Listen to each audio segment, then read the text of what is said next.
안녕하십니까. 산다와의 제품 개발을 총괄하고 있는 박덕훈이라고 합니다. 나이가 조금 드신 분들이 상당히 관심 있어 하는 잡티라든지 기미, 자외선을 많이 쬐을 때 케어할 수 있는 미백 라인에 대해서 말씀드리는데, 주요 성분은 최근에 각광받고 있는 비타민 C가 되겠습니다. 비타민 C는 이제 굉장히 좋은 물질임을 알고는 있으나 실제 이제 화장품에 바로 적용하기는 굉장히 어려운 물질 중에 하나가 되겠습니다. 피부색은 흑인에서부터 이제 백인까지 이제 스펙트럼이 굉장히 다양하게 되어 있는데, 피부 세포에 존재하는 멜라닌이라는 색소에 의해서 결정이 되는데, 흑인과 황인종, 백인의 멜라닌의 숫자는 동일합니다. 흑인은 굉장히 까만색 멜라닌을 만들어요. 황인종은 좀 덜하고, 백인은 이제 굉장히 엷은 색상의 멜라닌을 만드는 거죠. 근데 문제는 흑인이 만약에 이제 뉴욕이나 이런 대도시로 북미 지역으로 가면 흑인들한테 이제 흔히 나타나는 게 이제 바이타민 D가 이제 모자라게 돼요. 태양빛이 강한 데서 살던 인종인데, 비타민 D를 흑인이 만들려면 굉장히 강한 햇빛을 쬐야 되고요. 백인 같은 경우는 굉장히 적은 햇빛 하에서도 비타민 D가 많이 만들어져요.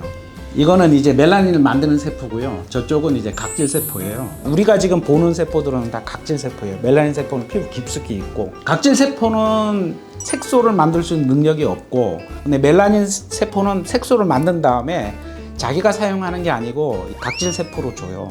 각질 세포로 저게 많이 이동이 되면 얼굴이 이제 까무잡잡하게 보이는 거고, 각질 세포로 이동이 많이 안 되거나 아니면 이 자체에서 덜 만들면 피부가 하얗게 보이는 거예요. 잘 타는 사람은 요 기전이 굉장히 활성화되어 있는 사람이고, 덜 타는 사람은 뭔가 여기가 이제 굉장히 덜 반응하는 거죠. 멜라닌 자체가 아주 나쁜 거는 아닌데, 문제는 이제 멜라닌이 부분적으로 축적이 되는 경우가 있거든요. 그게 여러분들 흔히 알고 계시는 기미, 주근깨, 나이가 들면 이제 이런데 이제 에이지 스팟이라 해서 이제 검버섯이 생기고, 이제 야외 액티비티를 한 경우에 일시적으로 이제 착색이 되는 경우들이 있고요. 염증이 생긴 후에 이제 일시적으로 또 착색되는 경우들이 있습니다. 그래서 멜라닌이 많이 생성돼서 이제 문제가 되는, 이를 좀 줄여줄 수 있으면 좋지 않겠냐. 피부 과학 쪽에서도 상당히 연구를 많이 해서 여러 가지 물질들이 지금 개발은 되어 있습니다. 그래서 약으로 나와 있는 것도 있고, 화장품 분야에서 사용하고 있는 원료들도 있습니다. 미백 제품을 쓰면 최소한 몇 개월을 써야 효과가 나는데, 즉각적으로 오늘 쓰면 뭐 내일 효과 나야지 무슨 두 달 뒤, 뭐 세 달 뒤에 효과가 나냐, 이런 거에 이제 부응해서 만들어진 이제 페이크 제품들이죠. 과산화수소를 이제 피부에다가 일정 농도 이상 바르면 얘가 이제 강력한 산화제인데, 표피에 있는 물질들을 산화시켜서 하얗게 보이는 효과가 있습니다. 약간 굉장히 짧은 시간에 펌 할 때도 이제 쓰는 그런 산화제의 그 일종이기 때문에 피부에는 굉장히 안 좋습니다. 그래서 지금은 이제 이런 용도로 사용하는 거는 이제 금지되어 있고요. 두 번째는 이제 수은 같은 것도 이제 썼어요. 종종 그 수은을 쓴 제품들이 몇 년에 한 번씩은 꼭 걸려서 이렇게 시장에서 이제 언론 보도가 되거나 뭐 그렇게 하는 게 종종 있습니다. 그 다음 마지막으로 이제 화장품에 또 많이 쓰는 거는 톤업이라 해서, 최근에는 이제 용어를 톤업이라고 쓰긴 하는데, 자외선 차단제를 바르면 항상 백탁이 나타나잖아요. 근데 자외선 차단제를 일반 크림에 아주 적은 양을 넣어서 이제 피부에 사용하면 얼굴에 이제 커버가 되면서 톤업이 되는 건데, 굉장히 좋은 미백 성분이 들어서 여러분의 피부를 희게 한다, 이런 식으로 해서 이제 상당히 시장에서 인기를 몇몇 회사에서 끌었었죠.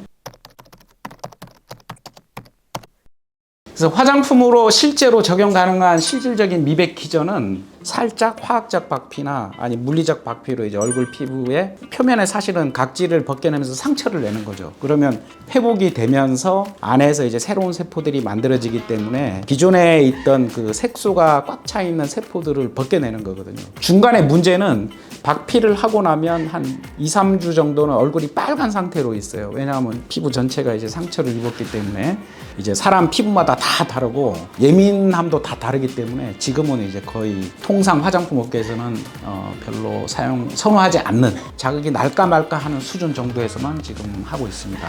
그 다음 두 번째는 화장품을 발랐을 때 그 어떤 성분들에 의해서 안에 있는 세포들을 빨리 분열시켜서 이제 벗어나게끔, 그래서 이제 미백 효과를 볼 수 있는, 전통적인 방식으로는 뭐 레티놀 같은 게 피부 세포를 빨리 분열시키는 방식이거든요. 주름도 개선할 뿐더러 실제 과학적으로는 미백 효과도 있는 그런 제품입니다. 이 경우는 이제 세포가 분열하고 이게 떨어져 나가야 되기 때문에 최소 8주는 되어야, 이제 8주 돼도 사실 눈으로 보면 뭐 긴가민가 할 정도인데, 미백은 사실 제품을 써서 효과를 낼 때까지 오랜 시간이 걸립니다. 세 번째는 이제 멜라닌을 만드는 세포가 이 피부 내에 멜라노사이트라고 해서 각질 세포들이 이렇게 쭉 붙어 있으면 한 5개에서 15개 정도를 요 멜라닌 세포 하나가 이제 케라티노사이트를 관여를 해요. 여기서 만들어진 멜라닌을 각질 세포로 주는데, 그 부분을 이제 못 주게 하거나 아니면 멜라닌을 만드는 세포에서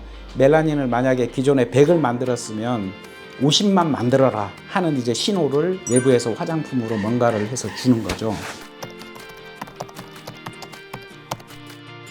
과학자들이 뭐 식물에 있는 거 합성된 거 뭐 다 뒤져가지고 미백 효과가 있다고 입증된 소재들을 한 30가지 정도를 지금 과학적으로 논문으로 입증이 되어 있어요. 여기 빨간색은 이제 화장품에는 사용이 불가능한 약으로 이제 허가가 된 것들이고요. 까만색들은 이제 과학적으로 증명은 되어 있으나 광범위하게 사용되지는 않습니다. 용해도가 굉장히 나빠서 화장품에 적용하기 힘든다든지 효능이 좀 애매하다, 과학 논문을 한두 개는 효능이 있는데 실제로 효능이 있는지 모르겠다. 그래서 이 파란색 성분들이 주로 이제 우리나라나 일본에서 이제 주로 미백 성분으로 인정을 하고 있는데, 알부틴, 그다음 나이아신아마이드, 그다음 바이타민 C와 그 유도체들, 우리나라에서는 이제 당나무 추출물, 그다음에 알파비사보롤. 알파비사보롤은 저희 관계사가 이제 국내에서는 처음으로 이제 등록을 시킨 원료가 되겠습니다. 적정 농도로 사용되면 이제 미백 화장품이다, 코멘트나 광고 홍보를 할 수 있습니다. 비타민 C는 18세기쯤에 굉장히 먼 항해를 하는 그 옛날 그 선단에서, 야채 같은 거는 보관이 안 되잖아요. 옛날에 뭐 냉장고에 있는 것도 아니고, 선원들이 이제 장기간 이제 3개월, 뭐 1년, 2년 이렇게 항해를 하면 이제 잇몸에서 피도 나고 여러 가지 이제 굉장히 건강상 문제가 많이 생긴 거예요. 근데 나중에 봤더니 야채에 있는 어떤 성분이 모자라면 그런 병이 걸리더라. 뭐 이것저것 해보니까 레몬이 좋더라 해서 나중에 레몬 막 엄청나게 많이 싣고 가고 막 그랬거든요. 이 사람은 비타민 C를 자체적으로 못 만들어요. 자기는 못 만드는데 그 물질이 없으면 사람은 최악의 경우는 이제 죽어요. 굉장히 미량의 물질로 꼭 필요한 건강 요소, 이걸 이제 비타민이라고 붙였고, 그 요소들을 이제 하나하나 찾다 보니까 비타민 A, 비타민 B, 비타민 C 뭐 이렇게 해서 쭉 나온 거거든요. 오일에 녹는 지용성 비타민, 그 다음에 물에 녹는 수용성 비타민, 이렇게 나눠지게 된 거고, 비타민 C는 수용성 비타민이고 사이즈도 굉장히 작아요. 원래 비타민 C는 굉장히 많은 제품들이 노란색을 즐겨 쓰고 레몬에 대한 기존 그 히스토리컬한 스토리가 있기 때문에 비타민 C는 노란색이다 이렇게 알고 있는 사람이 엄청나게 많은데, 비타민 C는 완전히 하얀색입니다. 하얀색 가루예요. 휘발유를 태우면 배기가스가 나오잖아요. 산소를 먹어서 산소로 호흡하면 호흡 찌꺼기로 손상시키는 산화물이 만들어지거든요. 찌꺼기들이 옆에 있는 세포도 공격하고 여러 가지 문제를 일으켜요. 근데 항산화제는 이런 문제 일으키는 물질들을 자기가 잡아서 중화시키거든요. 그런 물질로서 가장 유명한 게 비타민 C예요. 그리고 비타민 C는 기본적으로 강력한 항산화제다. 젊은 때는 그 만들어진 산화물들을 빨리빨리 없앨 수가 있어요. 근데 나이가 들면 산화물을 많이 못 만들어요. 저 정도만 돼도 이제 제대로 못 만들기 때문에 비타민 C를 이제 먹어줘야죠. 그래서 저도 아침에 항상 비타민 C 하나를 먹고 나오고 있습니다. 콜라겐도 이제 나이가 들면 계속 만들어져야 되는데 만들어지는 그 속도가 줄고, 만들어진 콜라겐도 잘 부서져요. 콜라겐을 만들기 위해서는 필수적으로 하이드록시프롤린하고 뭐 몇 개의 그 아미노산이 있어야 되는데, 이 하이드록시프롤린의 하이드록실기가 반드시 비타민 C에서 와요. 딴 데서 못 와. 인체는 콜라겐이 필요해, 만들어야 되는데 하이드록시프롤린이 없어. 그러면 콜라겐을 못 만드는 거예요. 그러니까 비타민 C를 안 먹어주면 콜라겐을 못 만들고, 콜라겐을 못 만들면 당연히 피부가 엉망이 된다. 당연히 이런 결론에 이르면 모든 화장품 회사가 이렇게 좋은 물질을 당연히 화장품으로 만들어야죠. 근데 문제는 10% 비타민C 수용액을 45도씨 한 달간 놔둔 건데, 한 달 동안 딱 놔서 딱 꺼내면 색깔이 저렇게 가요. 냄새를 맡으면 취가 아예 변해요. 약간 역겨운 냄새로 이제 변해요. 제품 같은 경우에 쓰고 나면 이 입구 같은 데가 거뭇거뭇하게 묻는 그런 문제들이 있습니다. 처음에 나온 제품들은 막 문제가 엄청 많았죠. 판매했는데 한 3개월 지나면 막 색깔 변해서 반품한다, 6개월 지나면 냄새가 왜 이러냐, 뭐 클레임이 엄청 많은 거예요. 기술적인 다양한 방법들이 개발되기 시작했습니다. 이번에 OH가 이제 날아가게 되면 이런 데가 이제 브리킷이 되면서 결국은 이렇게 풀리면 색이 갈색이 되는 거거든요. 한번 끊어지면 이게 안 붙어요. 비가역적으로 안 좋은 쪽으로 가는 거죠. 한 6개월 뒤 색을 맞추는 거예요. 그러면 거기다 넣어서 6개월 동안 팔면 소비자는 색이 변하는 거를 모르는 거예요. 그래서 비타민C 제품에 노란색이 많습니다. 두 번째는 굉장히 작은 용량을 충진을 해요. 예를 들면 뭐 5ml 아니면 3ml 이렇게 굉장히 적은 양을 해서 한 번 사용하면 한 일주일 정도면 쓸 수 있는 양만 딱 체결을 해서 이제 몇 개 제품으로 나누는데, 근데 이 경우도 문제는 유통기한이 길어지면 아무리 이제 잘 닫아놨다 하더라도 산소가 이제 들어가서 그 유통기한 중에 이제 변질이나 변취가 되는 거죠. 그런 단점은 있음에도 불구하고 소량으로 이제 충전을 해서 이제 판매하는 회사들이 지금도 있습니다. 많이 있습니다. 세 번째는 이중 용기죠. 그러니까 밑에 액상이 있고 위에 파우더 부분을 따로 이제 용기가 이중으로 되어 있습니다. 그래서 쓰기 직전에 탁 터트리면 이 비타민 C 파우더가 액상으로 녹아 나와서 흔든 다음에 사용하는 방식인데, 터트리면 한 1주에서 2주 내에 다 사용해야 돼요. 왜냐면 2주 정도 지나면 이제 변치되고 색이 가거든요. 문제는 이제 용기가 좀 가격이 비싸고 소비자가 이제 뭔가 하나를 액션을 더해서 사용하라는데 이제 불편을 좀 느끼거든요. 물 대신에 쓸 수 있는 여러 가지 화장품에서 허가된 용매를 대신 사용하는 거예요.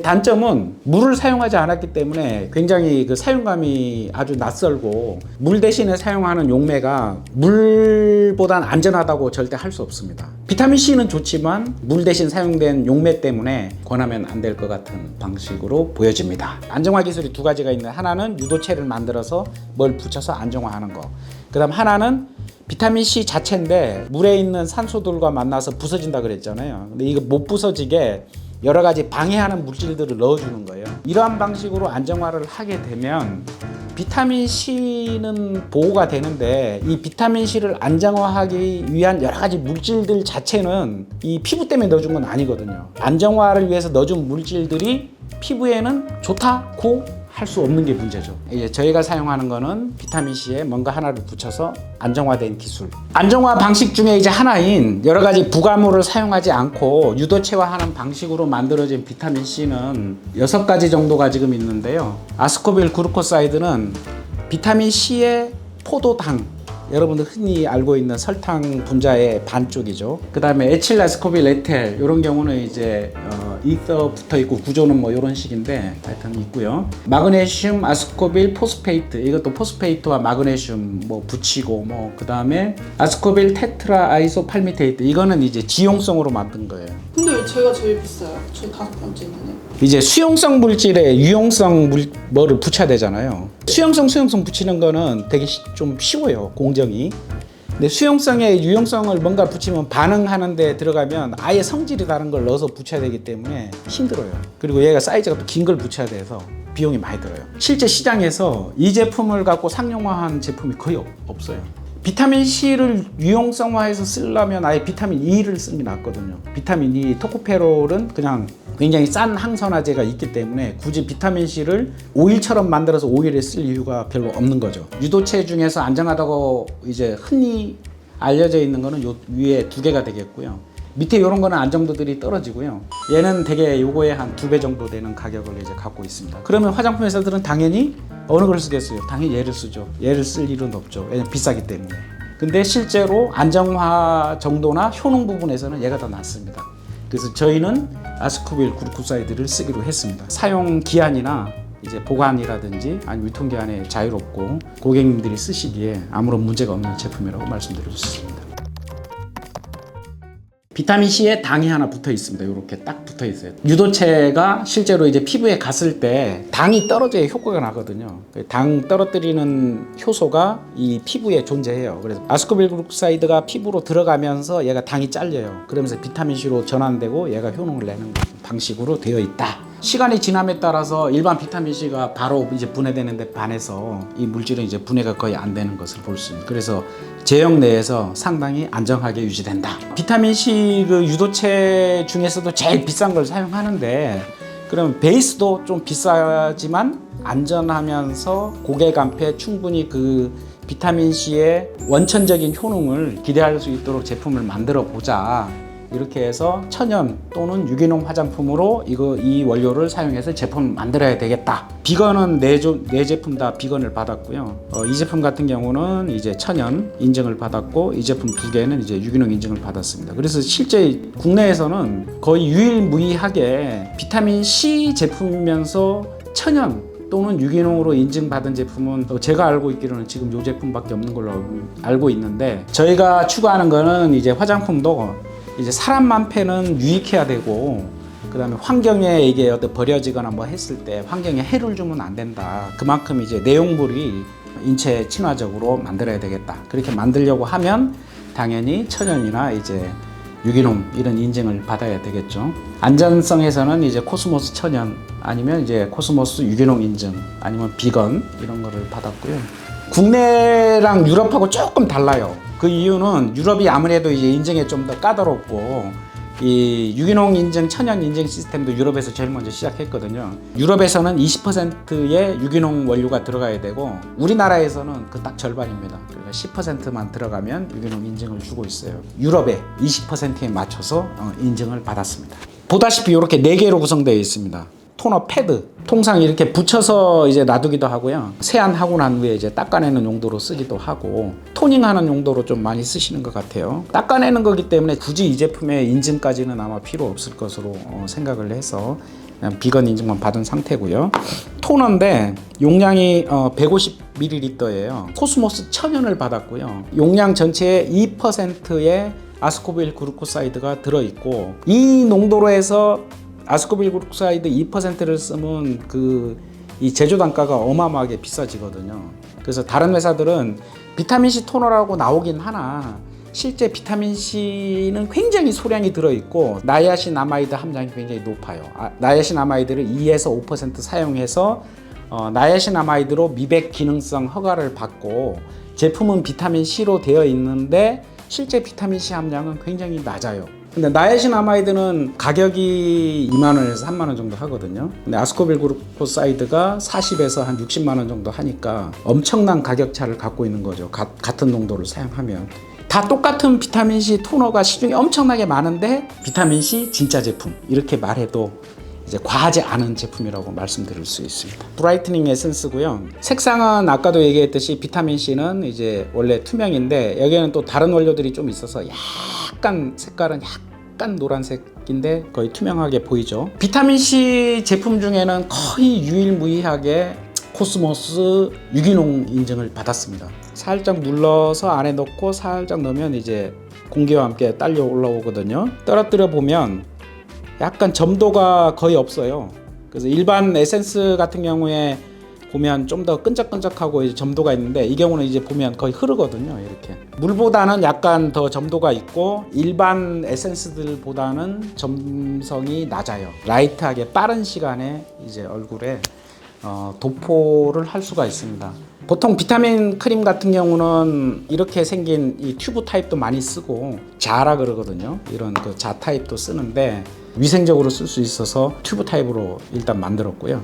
크림은 점도와 경도를 갖고 이 성상을 이제 체크를 숫자로 이제 표현을 하는데 보시면 점도는 굉장히 있는데 경도가 낮아요. 그래 딱딱하지가 않아요. 제품이 지성 피부가 쓰시더라도 끈적임이나 아니면 이제 좀 답답하다 이런 느낌은 이제 없을 것 같습니다. 라인업해서 데일리 유즈로 요거를 갖고 이제 사용하시는 것도 나쁘진 않은데요. 가격적인 부담이 되시면 기존 사용하는 것에 토너만 바꾼다든지 에센스 또는 크림을 바꿔서 사용하시는 것도 괜찮은 방법이라고 생각합니다.